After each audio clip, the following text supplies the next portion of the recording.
Swift, BIS, Chainlink, and Goldman, they're building the rails, but they don't decide what money actually flows across these rails. That decision on these settlement assets will be up to the discretion of the central bankers and the regulators. Do you know how it feels to get bullied? Do you understand how it feels to get bullied? Do you understand? It's people out here in this world really getting bullied. Are you okay? I want y'all to apologize right now. Apologize right now or get out of my classroom. You shouldn't have worn that hat. Apologize right now. Get the fuck out of my classroom. My sleeves. You want to call me out? Sit down and shut the fuck up, bitch. Avada Kedavra.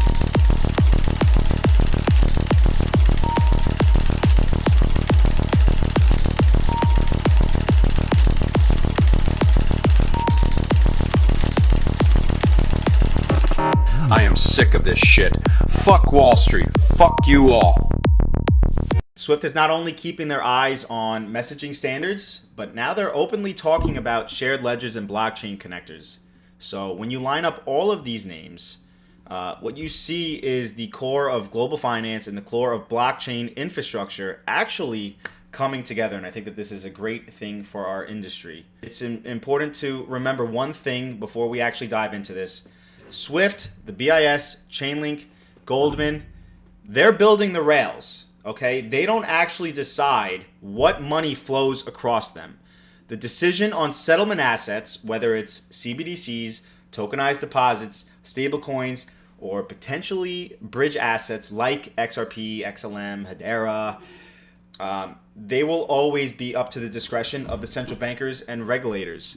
So that's the distinction for understanding everything that follows this, is that Swift, BIS, Chainlink, and Goldman, they're building the rails, but they don't decide what money actually flows across these rails. That decision on these settlement assets will be up to the discretion of the central bankers and the regulators.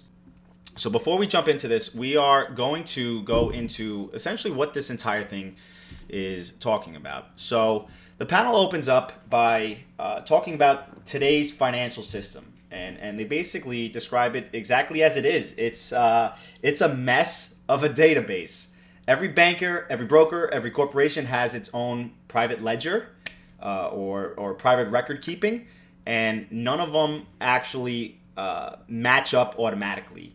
Every time that money moves, each side has to stop and reconcile with each other. And that's why your simple cross-border payments can take days and they cost so much. What they're actually talking about is that if you want to move to ledgers where the balances are cryptographically verified, meaning that there is a mathematical equation to trust the actual code that's actually being listed on these ledgers, then all of these problems disappear, right? The reconciliation disappears. That's when you get the cost efficiency. That's when you get the time saving. That's when you get the trust of the system, because the truth is guaranteed by the code and the system itself.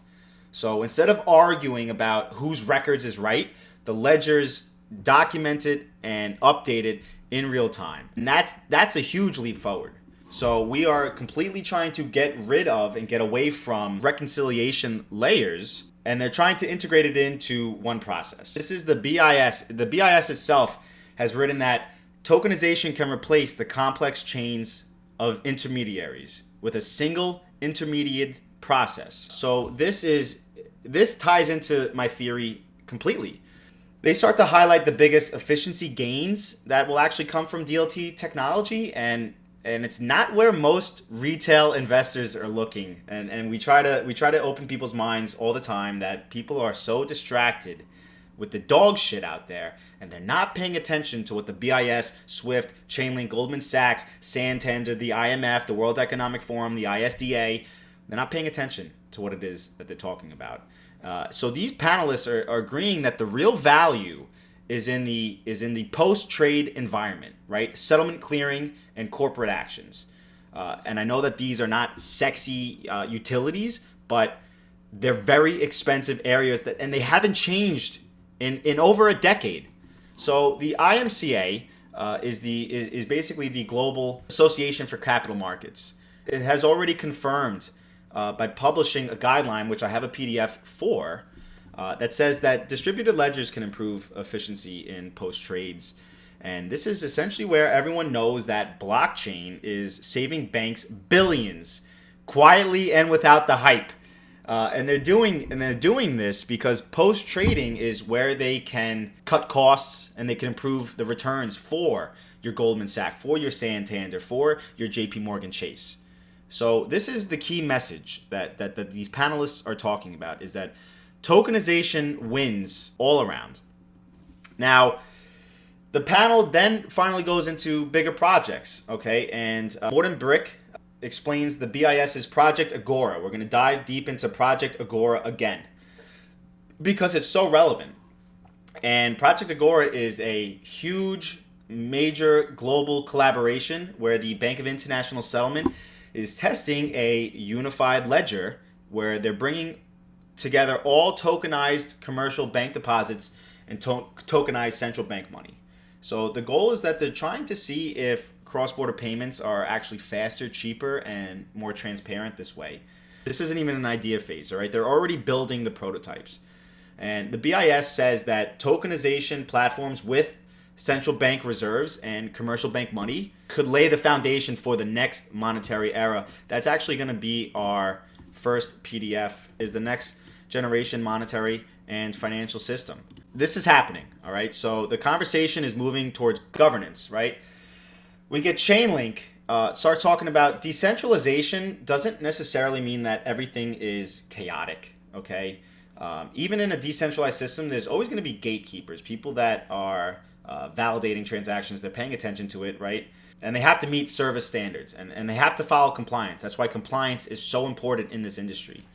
And the gatekeeping is just inevitable if you want traditional finance to come in and to adopt it. But it takes a multitude of all different types of shapes. I kind of want to jump into it because this kind of goes against the idea that decentralization means total freedom. Instead, what they're talking about is decentralization with the governance baked into it. And this is how Swift and Chainlink are actually working together. Swift is providing a governance layer that the banks are requiring, and Chainlink is providing the decentralized infrastructure. Swift also talks about something really big, right? They're talking about the shared infrastructure ledger for the entire community, right? The 11,000 banks.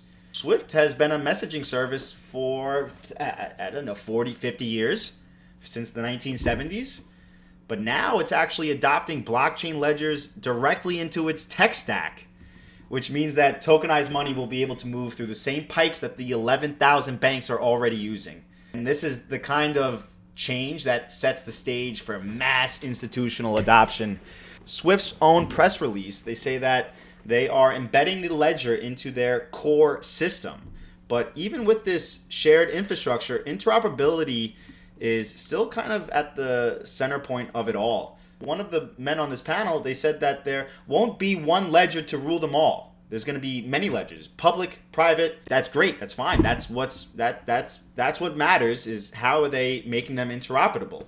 Because without interoperability, tokenization just creates brand new silos and continues the same fragmentation that we're experiencing now. All these ledgers are going to kind of act as one, and Swift has said in its own reports that interoperability between tokenization platforms is critical to avoid fragmentation. That's the big word, is fragmentation. And essentially they break that into three different pieces, right? They say that there's a couple issues with technical interoperation. You have the legal, the market, and the technical aspect of it. So the technical aspect of it means that you're actually connecting the systems. The legal interoperability essentially means that the contracts can be enforced through different jurisdictions globally. And the market interoperation essentially means that there's enough liquidity to actually trade this. And you need all three of them. And when we go into the BIS's Project Nexus, that report actually confirms this point exactly, that you need all three of those when it comes to interoperability, right? You need the technical, the legal, and the market. And that's why adoption is coming in so quick, because it's not just about the tech. It's about the laws, the governance, and the liquidity. Later in this panel, they decide to go into what are they going to do to shape the future, right? Is it going to be all different types of platforms that are all connected, or is it going to be a few big ones that are going to dominate? And the man from Santander points out the reality of these network effects, right? He's saying that Ethereum is the big dog. That's what he says.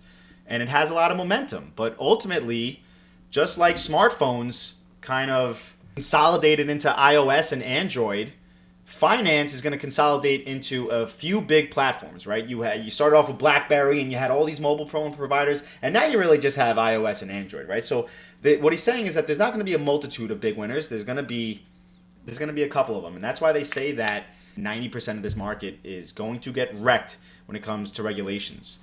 Now, the European Central Bank talked about settlement activity will consolidate due to these network effects, so it's an economic reality. But no one is expecting one global ledger, right? And this is exactly where Swift's integration comes in with Consensus, is that they're launching a DLT connector with Chainlink as well, which is going to act as like a universal highway between existing systems and blockchain-based platforms. So Swift has already piloted with Chainlink's CCIP, which means that banks won't need to completely replace the entire system. They're just going to connect into Swift's new bridge. And that ties into the final, most powerful statement of the panel, is where they say that I could see a scenario where a single global pool of liquidity, maybe not one ledger, but fully interoperable. I'm going to say that one more time. This is the direct quote from one of the panelists. He says that I could see a scenario where there is a single global pool of liquidity. Maybe not one ledger, but fully interoperable. And that's the end game, guys. Right? The International Monetary Fund has even used the same wording in their own research, saying that interoperability is going to create a global liquidity pool. So this is their vision. It's multiple ledgers that are fully interoperable, acting as if they are one, and they're going to create one seamless global liquidity. It's not going to be one blockchain to rule them all. It's going to be a network of networks. So the message is pretty fucking clear, guys. The BIS is building prototypes like Project Agora. Swift is embedding blockchain into its tech stack, and they're going to launch highway connectors. Chainlink is enabling interoperability with governance built directly into that. Goldman Sachs and Santander are tokenizing the real-world assets, and they are fixing the post-trade inefficiencies that we were speaking about earlier. The ICMA and the ISDA are writing the standards. The BIS and the ECB, right, the European Central Bank, and the International Monetary Fund are describing the visions in their own reports. They say unified ledgers, interoperability, and global liquidity pools. The direction could not be any more clearer. The future of finance is tokenization, interoperability, and standards. But let's also pay attention to the fact that Swift, BIS, and Chainlink are building the rails. That is really important. They are the infrastructure providers, but they don't choose the money, okay? That decision will always belong to the central banks and the regulators. The settlement assets might be CBDCs, stablecoins, tokenized deposits, or maybe even specific bridge assets that solve the liquidity inefficiencies. This is exactly why I do not follow the bullshit. I don't chase the hype. I'm following the rails. I'm following the standards. I'm following the pilots, because this is where the trillions are going to flow. That is the overview for tonight. I'm going to play this video. I'm going to stop it at key moments, and we're going to jump to each and every single one of these PDFs to support our real sources for it. Let's get into it. Good afternoon, everyone, and thank you for joining us with this panel on interoperating new platforms and realizing the opportunity of new models. Thank you, everyone who's made the time to be with us and during a lunchtime session. It is much appreciated, but we have a really interesting topic to talk about today and an all-star panel to discuss it. My name name's Nick Kerrigan. I'm Head of Innovation at Swift. I'm delighted to be joined by Morten Bick from the BIS Innovation Hub, Abitha Pitigala from Goldman Sachs, Fernando Vasquez from Chainlink, John Whelan from Santander, and our very own Jack Puderoyan from Swift. I'm really looking forward to this conversation. I think talking about new platforms is extremely timely given everything that's going on in the market and everything that's happened so far at Sibos. I can't believe we're only actually at lunchtime of the second day of Sibos. It's been a really big and dynamic Sibos already, and looking forward to the next few days. So let's get into the topic itself. Clearly, the rise of new digital platforms is a very important trend that we see across the industry and has many implications for the efficiency and effectiveness of cross-border payments. In this conversation, I think there's going to be a kind of central discussion about, do we just connect up those platforms, or do we need a more shared infrastructure that can help reduce fragmentation? So as part of that, we'll be exploring new platforms themselves, we'll be exploring interoperability, and we'll be exploring shared ledger models. To start us off, I'd like to talk a bit with the panel about the opportunity of new platforms. You know, what do market participants see as the opportunity, the benefits, and also what progress has been made so far? Because, you know, this hasn't come out of the blue. We've been at this game for a few years now. I'd like to start by going to John, if I may, to talk about you know, what you see as the opportunity and what you've been driving at Santander. Well, I think the macro opportunity is really to re-architect the entire financial system from the ground up. You've got to remember that nobody designed the financial system the way it is today. It's come into kind of existence organically over 1,000 years. And what we have fundamentally are hundreds, thousands, millions of record-keeping systems, ledgers, databases across the world in banks, non-bank financial institutions, you name it, at a personal level, corporates, none of which actually interoperate directly with each other. So we've wrapped it all up in a massive amount of, you know, messaging layers, reconciliation, auditing, simply to verify that the Santander ledger is the same and opposite as the Goldman Sachs ledger, multiplied by 1 million for all the banks in the world. If we can upgrade this massive record-keeping system to ledgers that have cryptographically verifiable state, now we can have them synchronize and interoperate directly. Now, whether that's a single ledger or multiple ledger, open question, TBD. But we know where the destination is. The question is how we're going to get there. That's the macro opportunity. And then at Santander, we're doing our little part around digital collateral mobility, digital cash, crypto, custody, and all the bits and pieces that most of you have heard about these days. They want to upgrade this massive record-keeping system to ledgers that have cryptographically verified states. And now they can have them synchronize and interoperate directly. So essentially what he's trying to say is that today's financial system is a patchwork of all different databases. Santander has one ledger and Goldman Sachs has another. JP Morgan has their own. But none of them talk to each other automatically. Every time that money moves, each side has to stop and talk to each other and say, wait a minute, do our records match? And that's why payments take days and they cost so much. So what he's proposing is a world where all of these ledgers are cryptographically verified, meaning that the balance is mathematically provable. If that happens, then the reconciliation that he's talking about disappears, because the system itself guarantees the truth instead of arguing about whose records are right, and the ledgers sync instantly and they could sync automatically. We're going to go into this and to hear from the BIS, right? This is a PDF from the Bank of International Settlements. This is the next generation monetary and financial systems. The key takeaways, right? Tokenization platforms with central bank reserves, commercial bank money, and government bonds at the center can lay the groundwork for the next generation monetary and financial systems.